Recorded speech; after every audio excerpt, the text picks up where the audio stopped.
Syekh Haji Baihaqi. Syekh Haji Baihaqi, lahir di Cibubukan pada tanggal 1 Juli 1931. Ia merupakan anak dari Syekh Haji Muhammad Tahar dan Siti Anjona. Beliau merupakan anak yang kedua dari 10 bersaudara. Di antara saudara-saudaranya, Abu Zainal Abidin, Abu Nawawi, Siti Jaurah.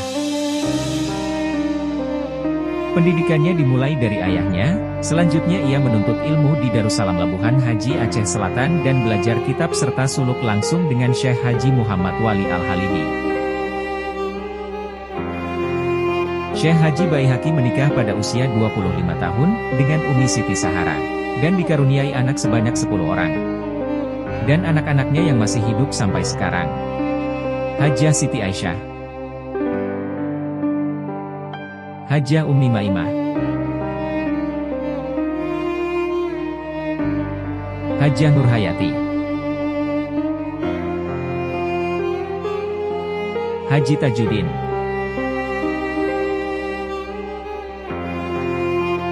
Dr. Haji Abi Hasan, Nur Halimah, dan Nur Radiah. Syekh Haji Baihaqi merupakan sosok ulama yang berwibawa dan bersahaja. Sebelum mendirikan pesantren, ia melakoni usaha sebagai pedagang dan petani. Setelah merasa mapan, beliau pun akhirnya mendirikan pondok pesantren di Batu Korong.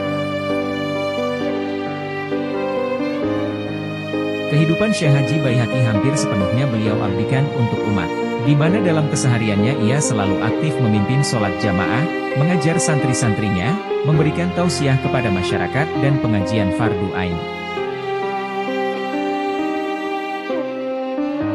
Kehadiran Syekh Haji Baihaqi sangat berarti bagi perubahan wajah generasi muslim di Aceh Singkil.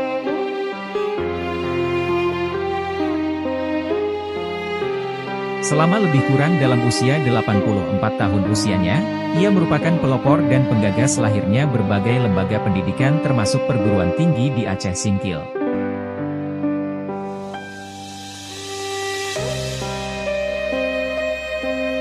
Sebagai bentuk perjuangan dan keikhlasannya untuk agama, Syekh Haji Baihaqi mewariskan kepada umat buah dari pemikiran yang sampai saat ini dirasakan oleh masyarakat. 1. Pondok Pesantren Babus Salam.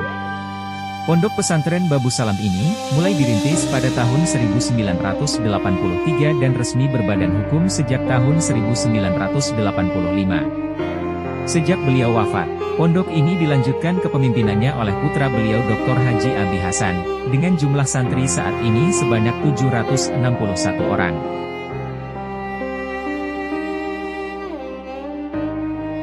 2. Sekolah Tinggi Agama Islam Syekh Abdur Rauf.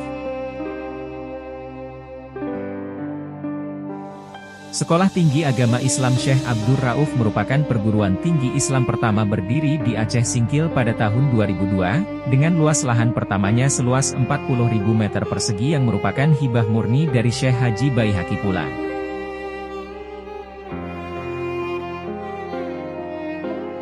Niat baik beliau dalam mendirikan lembaga ini dibantu rekan-rekannya yaitu Haji Makmur Syahputra Sarjana Hukum, selaku Bupati saat itu, Dr. Handus Haji Burhanuddin Berkat Sarjana Hukum yang merupakan putra daerah Lipat Kajang, yang saat itu aktif sebagai dosen Fakultas Syariah Unifa dan guru Madrasah Muallimin Unifa Medan. Selanjutnya, Haji Sunarso dan Haji Abi Hasan.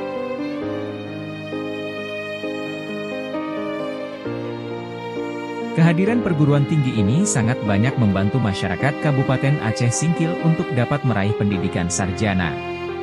Sampai saat ini sudah meluluskan sebanyak 1.011 orang. 3. Daya Perbatasan Safinatus Salamah. Pada tahun 2008, pemerintah Aceh berencana mendirikan dayah di setiap perbatasan Aceh. yaitu Aceh Tamiang, Aceh Tenggara, Kota Subulu Salam dan Aceh Singkil. Rencana pemerintah membangun daerah perbatasan di Aceh Singkil ternyata hampir mendapat jalan buntu, karena sulitnya mendapatkan lahan yang strategis dan memadai.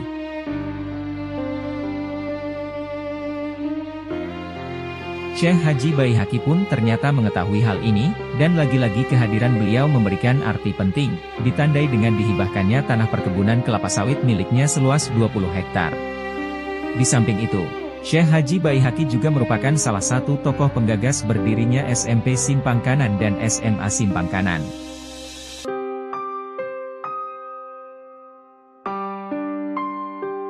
Selain warisan di atas, ketika hidupnya, Syekh Haji Baihaqi pula aktif memimpin jamaah tarekat dan persulukan. Dan sampai saat ini persulukan tetap eksis di Pondok Pesantren Babu Salam Batu Korong di bawah bimbingan Dr. Abi Hasan. Syekh Haji Baihaqi merupakan silsilah ke-36 dari Rasulullah dalam tarekat Naqsyabandiyah. Beliau mendapatkan ijazah dari ayahnya Syekh Haji Muhammad Tahar, yang diterima dari gurunya Syekh Daud Sitirok. Syekh Daud menerima dari Syekh Haji Muhammad Yusuf Mufti Kerajaan Langkat, sementara Syekh Muhammad Yusuf menerima ijazah dari Syekh Ismail Minangkabawi.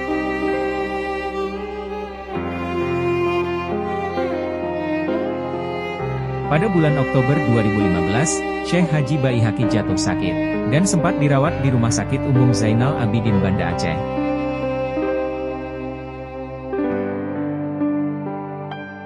Namun kehendak yang kuasa juga terjadi. Pada tanggal 24 Oktober 2015 beliau pun wafat, dan dimakamkan di komplek pondok pesantren miliknya. Dengan iringan tangis keluarga dan murid-muridnya.